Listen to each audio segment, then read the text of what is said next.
Hey there, how's it going? And welcome into a Water Break Wednesday presented by Crown Royal. My name's Drew Dougherty. I'm your host today, along with my good pal, Deepi Sidhu. Deepi, how you doing? I'm great. Drew, how are you on this Water Break Wednesday? I'm good. It's been a long time since we've done this, and the reason is Texans did not have a head coach, and about 95% of those questions that you would have said in, which we want to hear from you, would have been about, hey, who's this head coach? What about this? We didn't know. So rather than waste everyone's time with all that, we just took a break and laid low. And before we get into things, Deepi, just want to acknowledge what's out there. We know and pay attention to the news, and we see the rumors. And we heard what the general manager, Nick Caserio, said last Friday. But we just want to reiterate it. We can't really answer questions about trades and deals with guys that are currently on the roster. And we're just going to leave it at that. And we're going to also leave it at, if you've ever watched one of these things or read anything that we've written, you know that we love Deshaun Watson, and we speak for everyone in the organization when we say he is the best. We love him. He's our great quarterback, and that's that. So it's probably going to disappoint a lot of you who have questions, and understandably so. We've got questions too, but we're going to take questions about other stuff today. So with that, Deepi, we're going to start things off with Scott, and Scott has this. What's your first impression of David Culley? Well, hey, this guy can talk. This guy has been around a group a time or two in his life, and he is one of those people that really kind of bleeds enthusiasm and can get folks all pulling in the right direction. I had a chance to go one-on-one with him, and he's very excited about this job, very excited about the opportunity. I've had a chance to speak with some folks that have been around him in the past, and one of them is an all-pro return man from the 1990s, and Brian Mitchell. Brian played for Culley and was recruited by Culley to come to Southwestern Louisiana, which is now the University of Louisiana, back in the 80s. And he played quarterback when Culley was a quarterback's coach. Threw for over 5,000 yards in his career, ran for over 3,000 more. And then when he came to the NFL, didn't play a lick of quarterback, except for a time or two when he was the emergency quarterback, and mainly was a return man. And he didn't return a punt or a kick when he was in college, but he loves David Culley. Got to play with Culley or for Culley in Philadelphia later in his career when Culley was an assistant, and he's really excited about what Culley can do and what he's going to bring to this team. And he said if you had to guess or what he envisions this offense looking like, it's going to be a lot of what you see from Andy Reid as far as tendency-wise. So it's going to be fun to see what happens. But those are my quick first impressions. How about you, Deepi? Yeah, I mean, I watched some videos of him before we even saw the David Culley press conference, before he even was in the building. One was a mic'd up that the Ravens did where he was talking to Hollywood Brown with Ozzie Newsome. And, you get a good sense of his personality. He's just, real laid back, real chatty, like you said. And I felt like that really shined through in his press conference. I mean, he definitely seems very knowledgeable, approachable. He's got so much experience. I mean, 27 years in the NFL, 15 in college. He played quarterback at Vanderbilt, first Black quarterback at Vanderbilt.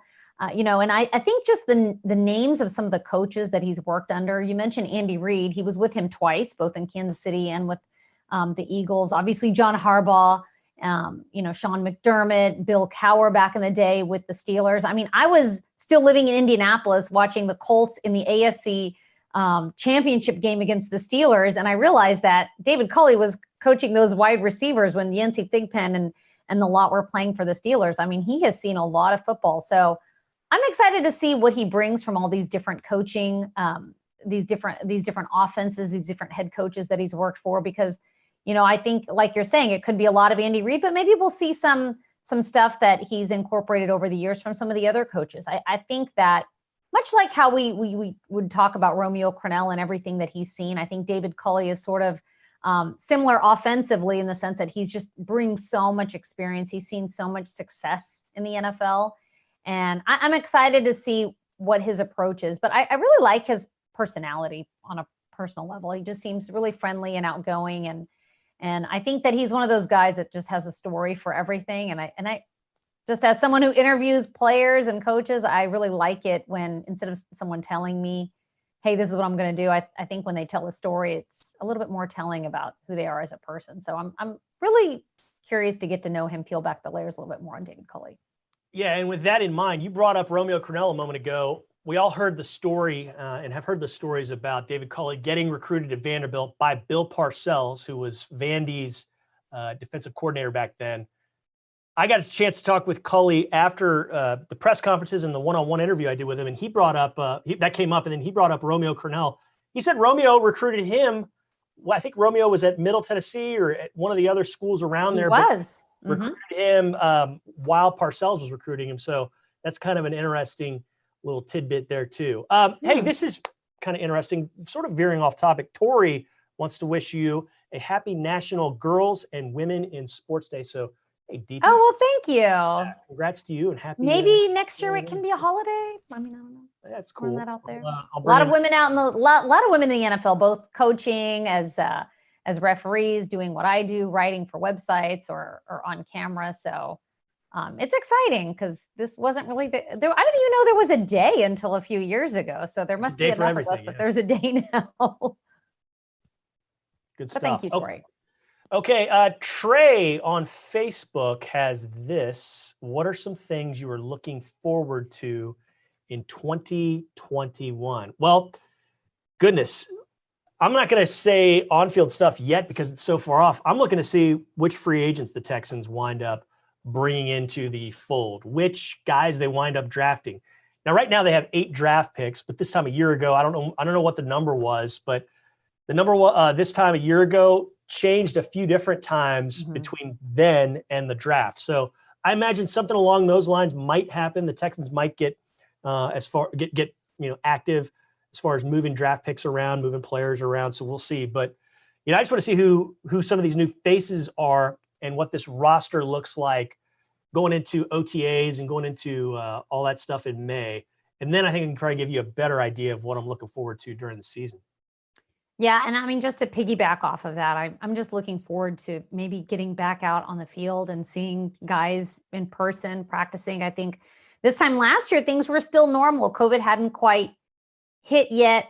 We'd gone to the combine, everything was normal, and then everything started shutting down in March. So the league hadn't really come up with a plan for OTAs and the off-season workouts. I mean, we were pretty much working from home on a full-time basis. And obviously through training camp, things got figured out, the testing got figured out. So I hope with the vaccine and everything going on with COVID and the pandemic that things return to normal a little bit more. So that's what I'm most looking forward to in 2021. I really miss traveling to the road games, and I miss seeing fans in the stands. I missed interviewing players face-to-face. We have not interviewed a player face-to-face since the 2019 season, right? Because everything has been via Zoom. So I'm just looking forward to a little bit more normalcy. I think if there is normalcy just in the face-to-face interactions and actually seeing some of these new players that the Texans will get on the field, practicing, especially in the offseason, so that when we do talk about them, we've seen them firsthand and we know, what maybe a little bit of what to expect heading into the season. Yeah. Okay, we've got one from Kyle, and Kyle's on YouTube, and he says, why do you think David Culley was chosen over other candidates? And I think it's probably because he's a unifier. He can get a lot of people to go in the same direction that he wants everyone to go. He's very upbeat. He's very positive. He's seen so very much in his football career. I mean, talking with Brian Mitchell yesterday, they were running an offense back then in the 80s. It was a motion or an option offense with 2 slot backs. I mean, he's done everything. You're not going to see that from the Texans, by the way, but he's seen just about everything offensively. And I think that, those are a lot of good characteristics. Mitchell said he also, Culley, will tell you the truth, whether you like it or not. You're never gonna wonder where you stand with David Culley. He delivers the truth, whether it's good or bad, and he's the best at making you a better player. So I think those are some things that and some ideas that set him apart. And he's such a positive guy that I think those are kind of what differentiated him from maybe some of the others. Yeah, I think that whenever you see a new head coaching hire, you usually see teams go in a 180, a totally different direction than their previous head coach. So, I think under Bill O'Brien, we saw obviously he was sort of running everything. He was the head coach, he was the offensive coordinator, he was the general manager. he had a lot on his plate, and we saw over the years that it just really sort of took a toll. Like, it would have benefited him to have delegated some of his duties out to other assistants or other coaches. I think with David Culley, the thing that I've heard the most is that he's sort of like he's one of those, what's the opposite of a micromanager? He's one that does delegate. Like he's basically going to be the head coach, but he'll rely on his defensive coordinator to handle the defense, his offensive coordinator to handle the offense. He's going to be the one sort of overseeing the operation so that it can be smooth, and he's making those high level decisions, but he's not bogged down with a lot of the details, that the coordinators have to deal with on a day-to-day basis. So I think that's a lot of it. He's obviously got a lot of experience working with different coaches. He was also the assistant head coach with the Ravens. So I think that he brings experience, but I think just his style of coaching is completely different. His personality, obviously, we've seen is just very different. So I just think the Texans wanted to try a different approach because obviously, having one person run everything, it's a lot. It's a lot for any head coach to deal with. Indeed. Kenny has a good question. Will Romeo Cornell stay? I think the short answer is yes. Longer answer, I don't think he's going to stay as a coach. I think he's going to stay in as an advisor in some role. He might be a coach, but yes, I do think you're going to see Romeo Cornell around. That's not a definite thing yet, but it's just the sense that I'm getting. I think Romeo will be with the Houston Texans in 2021. And I think that's a good thing because he's seen, like Culley, he's seen so much, he's done so much. It's good to have that wisdom in the building because as we've seen some of the reports out there, you're bringing in some younger coaches that are going to be assistants. And I think it's good to have a nice mix of youth as well as experience. And Romeo has that experience over and over and over again, doesn't he? I am so excited about this, Drew. I know we had talked about this a lot, obviously with, all last season, everyone's speculating about the new coaching staff. You and I had mentioned it a few times. We're like, I hope there's a spot for Romeo, either in the front office or as an advisor or something still related to the Texans, because it seemed like he wanted to retire, but we just wouldn't let him retire every year. He sort of came back in a different role. And then obviously last year, he stepped in as interim head coach when he had to. But to have, I think you said it best, just to have his wisdom and his knowledge in the building can only be a good thing. I just like having him around. He's just such a cheerful presence. If you've ever met Romeo Cornell, he's just, he's just seen a lot of things. And I think that he's a calming influence in the locker room for sure. Yeah. Nick on YouTube is asking, how do you feel about an 18-week season? And I don't know if Nick's asking, hey, do you think it would be cool to have an 18-week season? Or if he's asking, hey, I've seen that there's going to be an additional game added on, which would make it a 17-game season. And I guess maybe 18 weeks total. And that's total, 18 weeks total, right? 17 games. And I think it's nice. I think it's all but an inevitability that that's going to happen. And that's going to happen this year. And that 17th game is most likely going to be the Texans against the Carolina Panthers. And I can't remember if it's here or there, but it sounds like the Carolina Panthers will be that additional opponent. So it's more football. I'm all for more football, but then again, I'm not the guy going out there and playing and getting in these car crashes, but I'm all for more football, and I think it'll be fun for the fans. We'll see what happens, but sounds like it's all but assured of happening in 2021. I think you said it best, right? Like we love covering the games. We love talking about the games. We're not the ones that have to go out there and play every Sunday. So it's easy for us to say. I think if that shortens the preseason a little bit, I'm all for that, because while it's nice to have games in the preseason, by the end of preseason, I know, Drew, you're like me, like, let's just get to the regular season.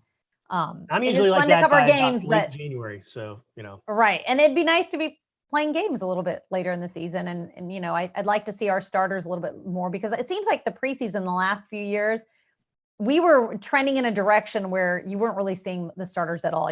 They'd practice during the week, or they'd have their joint practices, and you really didn't get a good glimpse of your starters in the preseason at all. So I'm okay with shortening that and adding another game, just because it's fun to cover. And I think it's fun for fans to watch.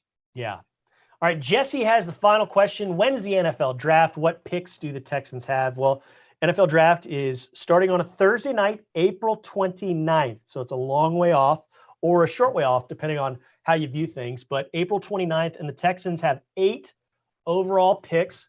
None in the first round, none in the second round. That's because of the trade that brought Laramie Tunsil and Kenny Stills here, and you sent off your firsts in each of the last 2 years, your second this year, as well as Julian Davenport and Johnson Batamosi. So Texans don't have a lot of early picks, but they've got quite a bit from rounds 3 through 7. And we'll see if there's movement with some of those in the time from now until April 29th. So with the draft starting April 29th, that would mean the draft doesn't start for the Texans if everything stays until April 30th, that second day of the draft, which would be rounds 2 and 3. Texans picking their first in round 3. Yeah, the draft's in Cleveland this year as well. Yeah. So I don't know. Are you going to the draft, Drew? No. Do you know? You usually I'm cover the draft live. What now? That's Probably not. Also, with not having a first round pick, no point really being there because our draft pick, if everything stays the same, won't be in Cleveland. But curious to see Nick Caserio's first draft as general manager, what he does, what moves he makes, and what the Texans end up doing. I know a lot of people are very curious to see what pieces the Texans add, and we'll know more so actually after free agency, who's here and who's gone afterwards when we head into the draft. All right, good stuff as always, Deepi. Happy National Girl and Women in Sports Day to you and to all of you out there watching. Thank you so much to Tyler Marcotte and Amanda Caffey for making this Water Break Wednesday presented by Crown Royal a reality, and we appreciate you watching. We will do this again very, very soon. Until then, go Texans.